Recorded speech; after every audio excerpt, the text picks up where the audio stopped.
Dice Hebreos 12 del 1 al 2. Hebreos 12 del 1 al 2. Por tanto nosotros también, teniendo en derredor nuestro tan grandes nubes de testigos, despojémonos de todo peso y del pecado que nos asedia, y corramos con paciencia la carrera que tenemos por delante, puesto los ojos en Jesús, el autor y consumador de la fe. Yo quiero que te hagas la idea de este versículo que se hizo el autor de Hebreos, ¿sí? Usó la figura que usa el apóstol Pablo al referirse a la vida cristiana. La vida cristiana es una carrera que tenemos que correr con paciencia. Y dice, para ganar esta carrera, ¿qué hay que hacer? ¿Ustedes han visto un corredor, un atleta que salga a correr con zapatos de trabajo con punta de acero? No hay forma. ¿Han visto un corredor de 100 metros que se ponga para correr la campera, el buzo, 2 pantalones? No. Se despoja de todo peso. Se despoja de cualquier cosa que sea de estorbo para correr la carrera. Y de la misma manera el autor de Hebreos dice, despojémonos de todo peso. En otra versión dice, despojémonos de todo estorbo y del pecado que nos asedia, o del pecado que nos enreda, dice otra versión. ¿Y saben qué? No corremos en vano, corremos por un premio. El apóstol Pablo decía, corremos por la corona de justicia. Los corredores en los Juegos Olímpicos, cuando ganan, le ponen una corona, sabe ser de laureles, que simboliza la victoria, ¿sí?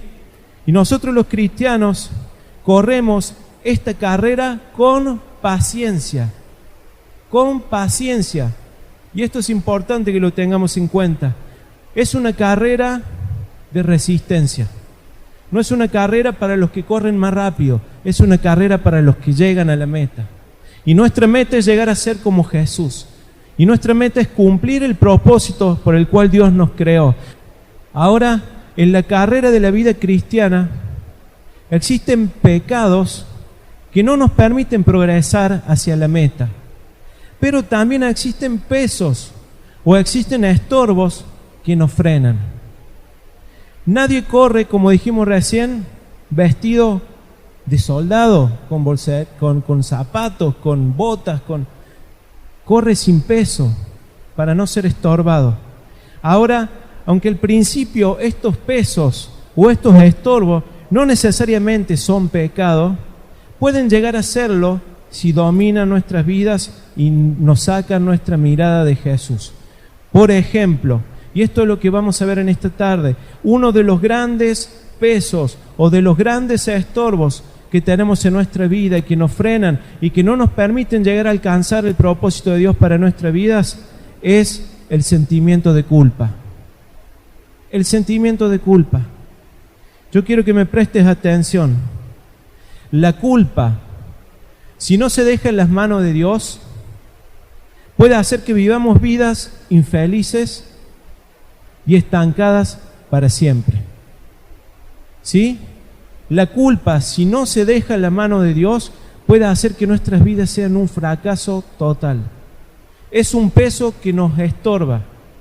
El pecado nos estorba, es verdad, pero estos pesos como la culpa, la angustia, la depresión, todo esto también nos frena.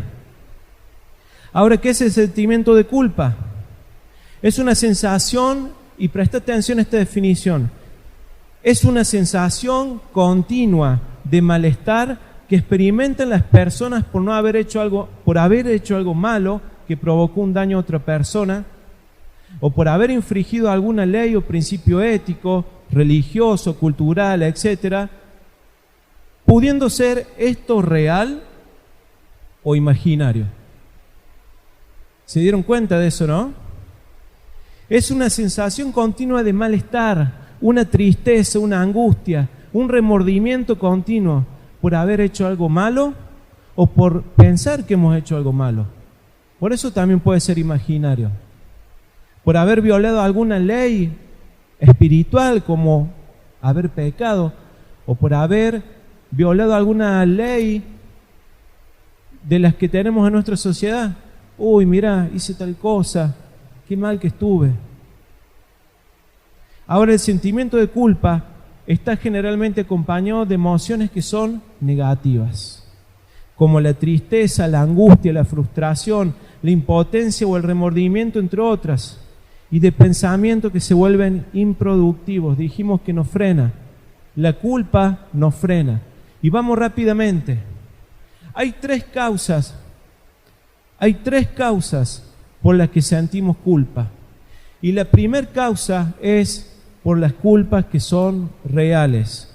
¿Me siguen? La primera causa es por culpa que son reales, no son imaginarias, son reales. Ahora, la culpa real es aquella que causa el pecado en nosotros. Es esa tristeza, esa culpa que viene por saber que hemos violado las leyes de Dios. Viene de un acto voluntario de desobediencia y rebeldía hacia Dios.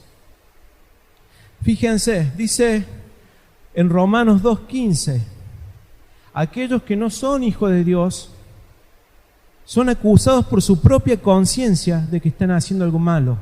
Y esto es importante. Dios ha puesto en el corazón de cada ser humano, Dios ha puesto un instinto moral. Aquellos que no conocen la Biblia, que nunca en la vida han escuchado el Evangelio, aún ellos que no saben que hay una ley que dice no matarás, en sus corazones saben, su conciencia que le ha puesto Dios los acusa de que están haciendo algo bueno o algo malo. Y saben que no hay cultura, por más metida en el medio de la selva, hoy en día, que no reconozca al homicidio como algo malo. ¿Por qué será? Si no conocen la ley de Dios. Pero Dios ha puesto la conciencia en el ser humano, que sabe diferenciar entre lo bueno y lo malo. Ahora nosotros, los que conocemos la ley de Dios y lo que hemos aceptado al Señor como nuestro Salvador, al pecar experimentamos una tristeza. No sé si te ha pasado. Vos reconociste al Señor como tu Salvador, le pediste que venga a vivir a tu vida y ahora cada vez que pecas te sentís mal. Hay algo en tu corazón que te pone mal. Otra vez le falla al Señor. ¿Saben qué es esto? Esta es una tristeza que viene de parte de Dios. Es una tristeza que el Espíritu Santo pone en tu corazón, cuyo fruto es el arrepentimiento. La diferencia entre la tristeza que experimentan las personas que no conocen a Dios, a la tristeza que experimentan los que son hijos de Dios, es que las personas que no conocen a Dios solamente tienen remordimiento. No cambian su actitud. Dice, hice algo malo, es verdad. Hice algo muy malo, pero lo vuelven a hacer. Pero la tristeza que Dios pone en el corazón de aquellos que son su hijo es una tristeza que lleva al arrepentimiento. Fíjense lo que dice 2 Corintios 7:10. La tristeza que proviene de Dios, o según Dios dice en la Reina Valera 60, produce arrepentimiento para salvación.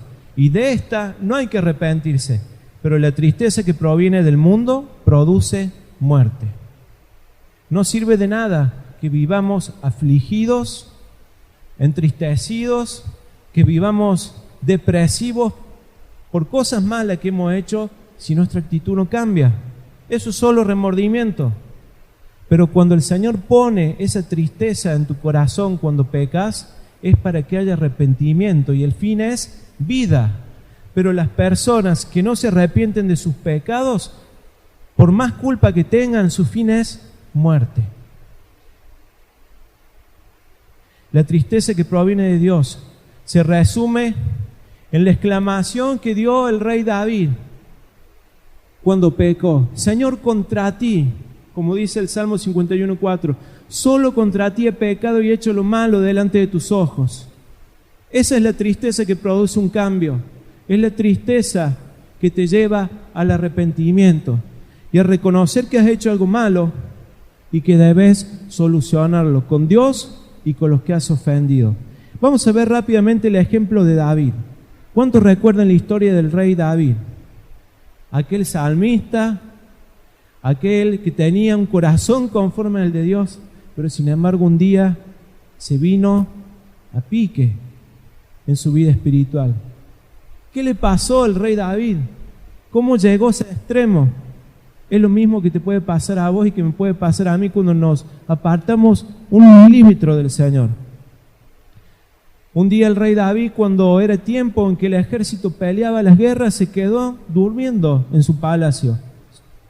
Se levantó de la siesta, echó una lechuguita, se tomó unos mates y se fue a pasear por la terraza del palacio.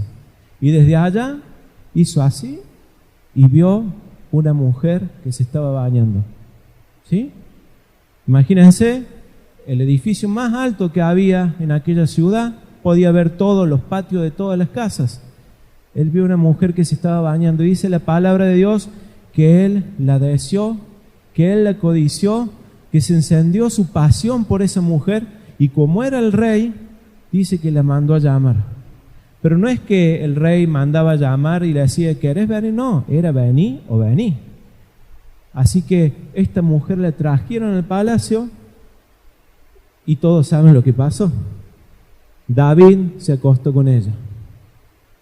Ahora, esta mujer era nada más y nada menos que la mujer de su mejor soldado. El soldado más valiente que tenía peleando en la guerra. Aún así David la tomó para él. Y al tiempito le llegó un mensaje de WhatsApp cuando estaba en la hamaca paraguaya que decía, estoy esperando un bebé y es tuyo. Adivinen de quién era el mensaje. Era de esta mujer. De la mujer de su mejor soldado.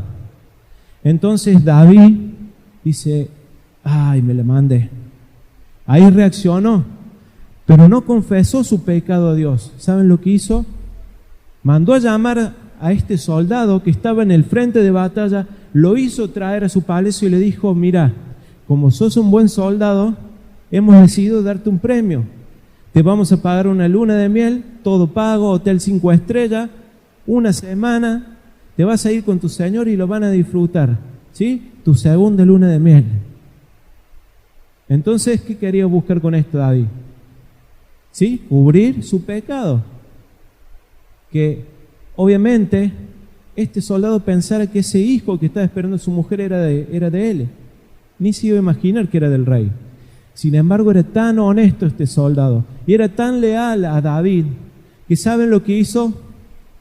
No se fue de luna de miel, por decirlo de alguna forma, sino que se quedó abajo en el palacio, no se fue con su mujer, no se fueron de luna de miel, y cuando David se enteró dijo, acá se me arruinó el plan, ya sé lo que voy a hacer, lo voy a mandar al frente de batalla y cuando esté en lo más duro de la batalla le voy a decir a todos los que están alrededor de él que hagan un paso para atrás y lo dejen solo para que lo maten. Ese era el ungido de Dios. Ese era el que tenía el corazón conforme a Dios. Ese podría haber sido yo, podría haber sido usted, lejos del Señor. O sea que David terminó cometiendo adulterio y homicidio. Y él armó todo de tal forma para que todos los hechos parecieran que se habían dado naturales. Sí, lo mandó a llamar al marido, le pagó la luna de miel, obviamente, se quedó embarazada la mujer y pensó que ya estaba. Pero ¿saben qué? Había uno que sí veía. Por más que muchos no habían visto esto, había uno que siempre lo estuvo viendo. ¿Y quién era? Era Dios. Que a Dios le desagradó esto que había hecho David. Le desagradó en gran manera. Y David decidió esconder su pecado. Y lo peor que decidió, no confesárselo a Dios. Como si Dios no supiera lo que había hecho. Ahora, en este tiempo en que David decidió ocultar su pecado ante los ojos de Dios, supuestamente, ¿saben lo que le ocurrió? La culpa fue tan grande que David lo describe así en el Salmo 32, del 3 al 5. Mientras me negué a confesar mi pecado, mi cuerpo se consumió. En otra versión dice, se envejecieron mis huesos y gemía todo el día. Día y noche, tu mano de disciplina, le dice a Dios, pesaba sobre mí. Mi fuerza se evaporó como agua en el calor del verano. La culpa que comenzó a sentir David por no confesar su pecado fue tan grande que él se enfermó hasta físicamente. Hasta físicamente. Todo por no haber confesado su pecado. Ahora, esto va para los que piensan que puedo pecar, total Dios es bueno, Dios me perdona, Él me entiende, ¿sí? A veces pensamos eso, total tenemos un comodín, ¿sí? Hacemos lo que queramos, total. No podemos decir, peco, total Dios me perdona, porque el pecado siempre, pero siempre trae malas consecuencias. Siempre, pero siempre trae malas consecuencias. ¿Y saben qué? Dice la Biblia que al que Dios ama, disciplina y azota al que tiene por hijo. ¡Uy, qué duro que es esto! ¿No lo harías con tu hijo? Si tu hijo se porta mal, si vos le decís no metas los dedos en el enchufe, te vas a morir, no metas los dedos en el enchufe, y él lo quiere meter, va a llegar un momento en que vas a agarrar mínimo un chirlo en la mano, ¿no? Mínimo un chirlo en la mano, porque vos sabés que es mejor un chirlo en la mano a que se muera electrocutado. Y me llama la atención que David dice, día y noche tu mano de disciplina pesaba sobre mí. Mi fuerza se evaporó, dice, como agua en el verano. Cuando no confesamos nuestros pecados, cuando no le pedimos a Dios que nos limpie de nuestros pecados, la culpa que nos invade es tan grande, porque el pecado siempre trae culpa, porque sabemos que estamos violando las normas de Dios, porque sabemos que estamos en rebeldía. Cuando no confesamos nuestros pecados, la culpa es tan grande que no podemos vivir. Ahora, ¿cómo podemos ser libres de este sentimiento de culpa? ¿Cómo podemos ser libres? Muy fácil, confesando nuestro pecado al Señor. Fíjense lo que dice David, finalmente te confesé todos mis pecados y ya no intenté ocultar mi culpa. Me dije, le confesaré mis rebeliones al Señor y tú me perdonaste. Toda mi culpa desapareció. Oh, qué alegría para aquellos a quienes se le perdona la desobediencia, a quienes se le cubre su pecado. Sí, qué alegría para aquellos a quienes el Señor les borró toda la culpa de su cuenta, los que llevan una vida de total transparencia. David se estaba muriendo por dentro. No podía ocultar más eso que nadie había visto, pero que Dios había visto. Y no se libró de esa culpa, de esa angustia y de esa tristeza hasta que no se encontró con el Señor y confesó su pecado. Él dice, tú me perdonaste, toda mi culpa desapareció. 1 Juan 1:9 dice, si confesamos nuestro pecado, Él es fiel y justo para perdonar nuestros pecados y limpiarnos de algunas maldades. ¿No? Y limpiarnos de toda maldad. ¿Hay algún pecado imperdonable para el Señor? No, hermano. Si confesamos nuestros pecados, Dios es fiel y justo para limpiarnos de toda maldad. ¿Qué debemos hacer para ser libres de la culpa, de la tristeza, de la angustia que trae esto? Confesar nuestros pecados, decirle, Señor, si tu palabra dice que desear a la mujer de mi prójimo se llama adulterio, Señor, te pido perdón por haber adulterado. Si tu palabra dice que agarrar algo que no es mío, para mí se llama robar, Señor, te pido perdón por haber robado. Y le ponemos nombre y apellido a cada pecado. Fíjense lo que dice Proverbios 28:13. El que encubre su pecado, el que lo esconde, no prosperará, mas el que lo confiesa y se aparta alcanzará misericordia. Isaías 1:18 dice: venid luego, dice Jehová, y estemos a cuenta. Vení, arreglemos las cosas. Te conviene a vos. Vení, arreglemos las cosas y estemos a cuenta. Si vuestros pecados fueren rojos, muy rojos, van a llegar a ser blancos como la nieve. Si fueren rojos como el carmesí, vendrán a ser blancos como la lana. El Señor quiere en esta hora hacerte libre de la culpa producida por el pecado. Y todos hemos hecho cosas que nos han apartado del Señor y que nos han traído remordimiento, culpa, tristeza, que estamos aún avergonzados de haberlas cometido. Y el Señor ya no quiere que vivas más esclavo de la culpa. Él quiere que confeses tu pecado y Él, que es fiel y justo, te va a perdonar de toda maldad. Te va a renovar, te va a dar nuevas fuerzas para no pecar más. El Señor quiere hacerte libre de esa culpa. Amén. Pero hay una segunda causa de la culpa. Y esta culpa son culpas que son imaginarias. Son sentimientos mentirosos o falsos que provienen de Satanás para dominarnos, para controlarnos y para deprimirnos. Son culpas mentirosas porque sin que hayas pecado o después de haber confesado tu pecado, te continúas sintiendo culpable. ¿A cuánto le ha pasado esto? ¿Has pecado? ¿Has reconocido tu pecado? ¿Le has pedido perdón al Señor? Pero parece que no. Yo sé que el Señor no me puede haber perdonado tan fácil. Algo tengo que hacer. ¿Sí? Seguramente tengo que hacer un sacrificio, tengo que caminar de rodillas no sé hasta dónde, tengo que demostrar realmente que soy santo. Y sí, después de todo eso, acepto el perdón de Dios, porque bueno, me lo merezco, ¿no? Pero ¿saben qué? No funciona así. Es la sangre de Cristo la que te limpia de pecado, no son tus buenas obras. Pero aún así, después de ser perdonado por el Señor y de haber confesado tu pecado, el diablo vuelve y te dice: ¿sabes qué? Vos no te mereces el perdón de Dios. Sos tan falluto, sos tan mentiroso. Te comprometiste con Dios que le ibas a ser fiel, levantaste la mano en la iglesia, lloraste, te tiraste al piso y apenas saliste, de nuevo lo mismo, No podés irte en cara dura, así te dice el diablo. Vos no te mereces el perdón de Dios. ¿Y saben qué hace mucha gente?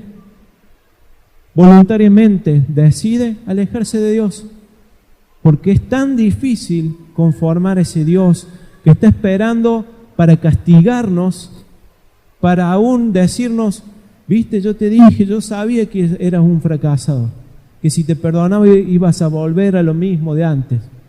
Pero no, Dios es un Dios que perdona y es grande en misericordia, y es una mentira del diablo que Dios no te puede perdonar y limpiar. Si realmente confesas tu pecado al Señor, Él te perdona. Pero también hay cosas que usa el diablo para estorbarnos y frenarnos y hacernos sentir culpa, que son cosas que no son culpa nuestra, que pasaron, pero nos sentimos culpables. Les cuento un ejemplo. Una mujer estuvo enferma toda la semana. ¿Sí? Hacía una semana que no dormía. Recién daba luz. Una noche el bebé se despertó llorando, su hijita. Entonces esta mujer, media dormida, se levantó, se sentó y se puso a amamantar a su bebé. Al otro día, cuando ella se despierta, reacciona, se da cuenta que su bebé estaba muerto, que se había ahogado con la leche. La culpa que invadió a esta mujer fue tan grande, pero tan grande, que ella decidió que desde ese momento en adelante su vida se había terminado, que era merecedora de lo peor de lo peor. Se convirtió en una acumuladora. ¿Saben lo que es una acumuladora? Es una persona que o compra cosas y las acumula en la casa hasta el techo, o trae basura a su casa y vive en el medio de la basura, en el medio de las ratas, en el medio de los gatos que hacen todas sus necesidades, en medio de comida podrida.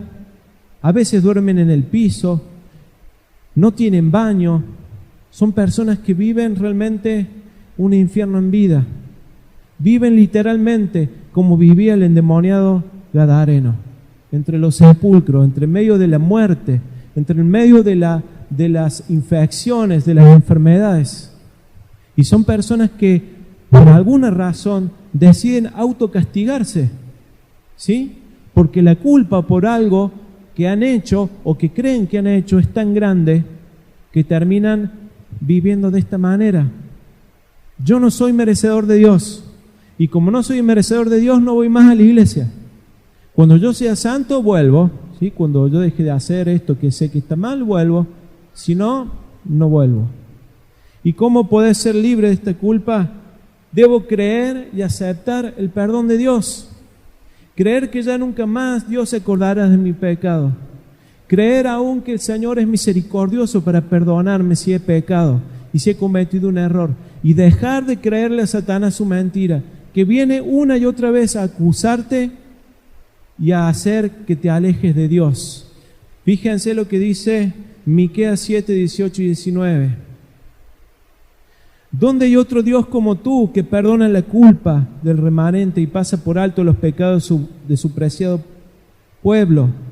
No seguiré enojado con tu pueblo, ponele tu nombre. No seguiré enojado conmigo para siempre, porque tú te deleitas en mostrar tu amor inagotable. Volverás a tener compasión de nosotros. Aplastarás nuestro pecado bajo tus pies y los arrojarás a la profundidad del océano. Muchas veces le pedimos perdón al Señor, Dios nos perdona y nosotros constantemente traemos a la memoria eso que hicimos. Y el Señor dice, mira, yo ya te perdoné. ¿De qué pecado me estás hablando? Si vos te arrepentiste de ese pecado, ¿por qué de nuevo me estás pidiendo perdón por lo mismo? ¿Sabes lo que hice yo con tu pecado? Lo tiré allá, al fondo del océano, a donde nadie puede llegar. Así que no vayas a buscarlo, porque yo ya te perdoné, porque mi sangre es suficiente. Y esto es importante. Dijimos que estos pesos no necesariamente son pecados, pero sí pueden llegar a ser pecados. ¿Saben cuándo? Cuando no creemos que la sangre de Cristo es suficiente para limpiarnos de todo pecado. Y si no creemos que la sangre de Cristo nos limpia de todo pecado, ¿qué remedio hay para nosotros? Ninguno. Así que guarda con este sentimiento de culpa. Y termino con esto. La tercera causa por la cual sentimos culpa es por culpa causada por personas. Por personas. Estos son sentimientos de culpa causados por la manipulación de otras personas que quieren obtener algo de nosotros para su beneficio. ¿Sí? ¿Se entendió? Son personas dedicadas a amargarte la vida. No sé cómo decirlo. Personas que le encanta hacerte sentir culpable de todo. Que están buscando el momento oportuno para decirte, si supieran lo demás lo que yo sé de vos, ¿no? Si supieran. Padres que transmiten sus frustraciones a sus hijos, culpándolos. Si vos no hubieras nacido, yo podría haber recibido, podría tener un título. Sos un estorbo. El novio que le dice a la novia, si vos me dejás, yo me mato. Si no tenés relaciones conmigo es porque no me amás. Yo me voy a meter un tiro, me voy a ir. Entonces esa chica accede a lo que el novio quiere porque realmente lo ama, porque no quiere que se mate, porque tiene miedo de lo que pueda suceder. La madre que le dice a su hija, me voy de la casa porque sos muy desobediente. Y te amenazan, ¿no? ¿Sabe qué? Me voy de la casa. Te mereces que yo te abandone. Te hacen sentir culpable de sus fracasos. Personas que son intimidadas, personas que saben nuestras intimidades y usan de eso que saben para mantenernos obedientes a los que ellos quieren. ¿Cuántas personas juegan con esto? Porque saben que en algún momento de tu vida tuviste algo ahí atado con alambre y están amenazándote para obtener beneficios para ello. Puede ser tu jefe, si no haces esto te echo del trabajo. Hasta puede ser un pastor, un líder de la iglesia que te amenaza y que te dice, si vos no haces esto, toda la iglesia se va a enterar lo que vos hiciste. Y vos, por miedo a que te escrachen, ¿qué haces? Obedientemente seguís, agachás la cabeza.